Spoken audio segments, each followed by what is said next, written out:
bahwa untuk formasi P3K di Sumatera Barat kita nomor 4 paling tinggi, Pak. 1.200 orang itu. Ada beberapa kabupaten kota seperti tidak kami sampaikan, cuma membuka formasi 200 ke pusat. Seperti yang disampaikan Bapak tadi, ini rencana kebutuhan, sesuai dengan rencana kebutuhan. Walaupun mungkin amanah Undang-Undang Nomor 20 Tahun 2023 itu menyatakan ingin menyelesaikan masalah honorer dengan tes P3K tahun ini, tapi nampaknya secara real, kami bercerita juga dengan puluhan kabupaten kota ketika di Kanrek, ini bukan menyelesaikan masalah ini saja. Diharapkan memang akan ada kebijakan-kebijakan lain nampaknya di tahun 2025 dan seterusnya. Karena seperti kita misalkan, kita sudah nomor 4 paling banyak buka formasi di Sumatera Barat, ada 1.200 orang, namun THL kita itu ada lebih 4.000 orang. Kan tidak tuntas juga masalahnya.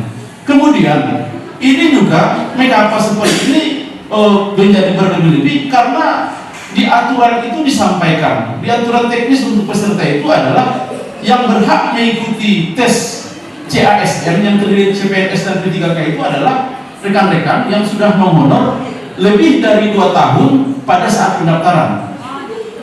Otomatis yang ketika kawan-kawan menghonor di 2022 bulan Oktober misalkan, berhak mereka akan semakin banyak lagi. Sehubungan dengan yang disampaikan Pak Marwazi tadi, tentu kita setuju melakukan lobby-lobby ke atas atau membuka formasi lain. Itu kita tentu setuju, akan kita laksanakan. Namun tentu juga sesuai dengan tidak melanggar koridor yang disampaikan oleh Pak Kadin Kes tadi. Kita tidak mungkinlah menolak hal yang positif dan benar, gitu kan?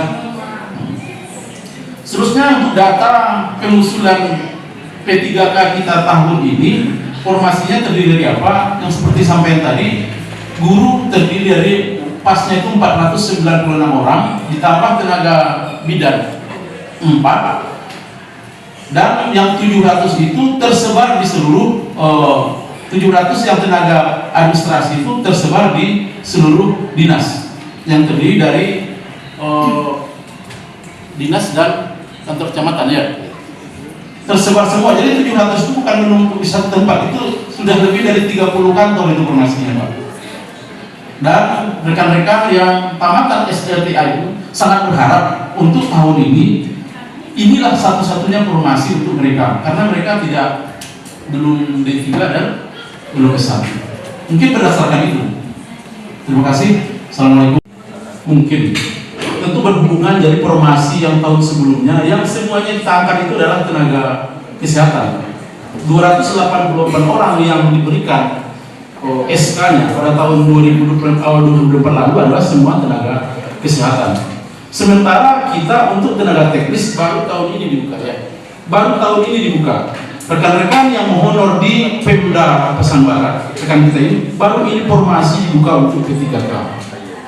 Itu yang pertama. Yang kedua, sehubungan dengan formasi tadi, apakah tidak terlalu banyak? Memang tidak bisa. Seandainya yang bersangkutan sudah S2, dia mendaftar di formasi SLTA sederajat, otomatis tidak mungkin S2 itu yang menjadi patokan dalam pengangkatan CASN-nya nanti. Cuman untuk solusi teknis yang kita dapatkan informasi dari pusat, bahwa yang mendaftar menjadi calon P3K ini nantinya, bagi yang memenuhi syarat yang akan menjadi P3K, yang belum memenuhi syarat atau tidak sampai passing grade menjadi P3K paruh waktu. P3K paruh waktu ini tidak bisa menjadi P3K paruh waktu bagi yang tidak ikut seleksi tes P3K.